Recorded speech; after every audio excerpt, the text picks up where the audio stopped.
Hello, Victoria here, presenting the Analyst standards. Educators understand and use data to drive their instruction and support students in achieving their learning goals.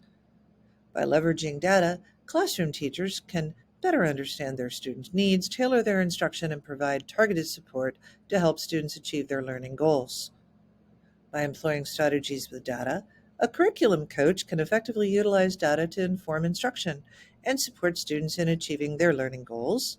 And for admin, by actively understanding and utilizing data, school admin can make informed decisions, support instructional improvement, and ultimately help students achieve their learning goals.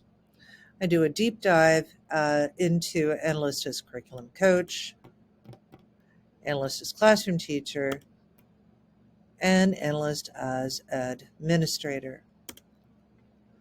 Here's a summary of each indicator for the Analyst standard. 7A, assessments to demonstrate competency.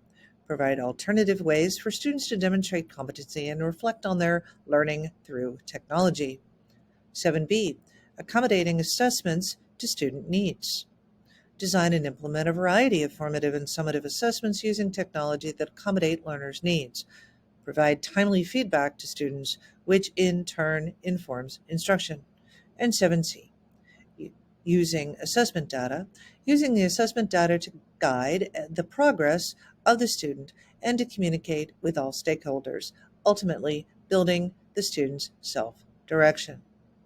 In summary,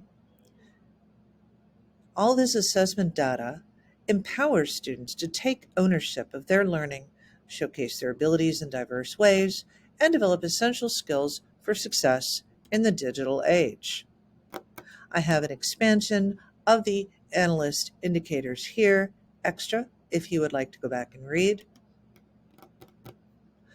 And here are several different alternative manners for an art student to demonstrate competency, which would be referring to 7A. Digital art portfolios to showcase their artwork, like Google Sites and Padlet. Video presentations, where the students can show their artwork and explain to demonstrate their understanding. Number 3, digital collaborative projects. Collaborative art projects using technology are very fun. Students love this, such as Jamboard or Sketchio, to work on a collaborative piece of art. More on that in a minute. Number 4, online critiques and discussions. There are many different discussion boards or online collaborative tools where students can work together.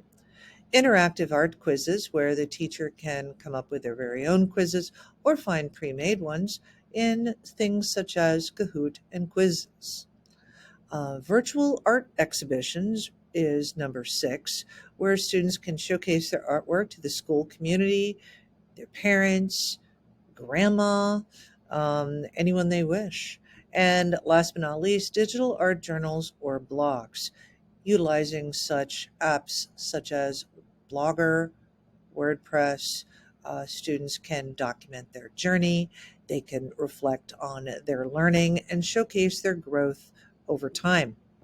In summary, by providing students many different alternative ways to demonstrate their competency, reflect on their learning, and utilize the technology to enhance their artistic expression, you are helping to encourage the students' creativity, critical thinking, and self-reflection, and ultimately celebrate the students' achievements.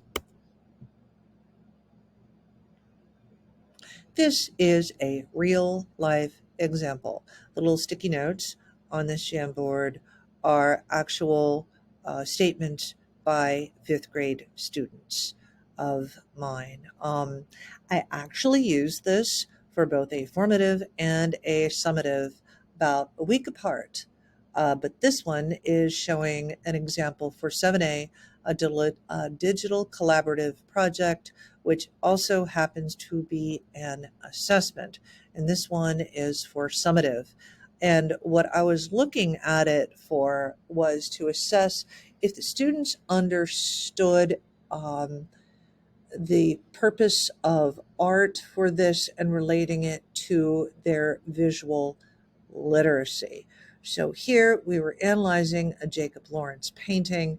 This had to do with a particular painting that he did about the Harlem Renaissance. This painting's called This is Harlem. And we were talking on this board about what is the mood of the neighborhood, what kind of activities are going on in the neighborhood, and how they could interpret these different visual cues, as well as the second page of the gym board. I wanted them to have an understanding of what it was like living in Harlem during the Harlem Renaissance, and they were interpreting the different details that Jacob Lawrence had added into his painting.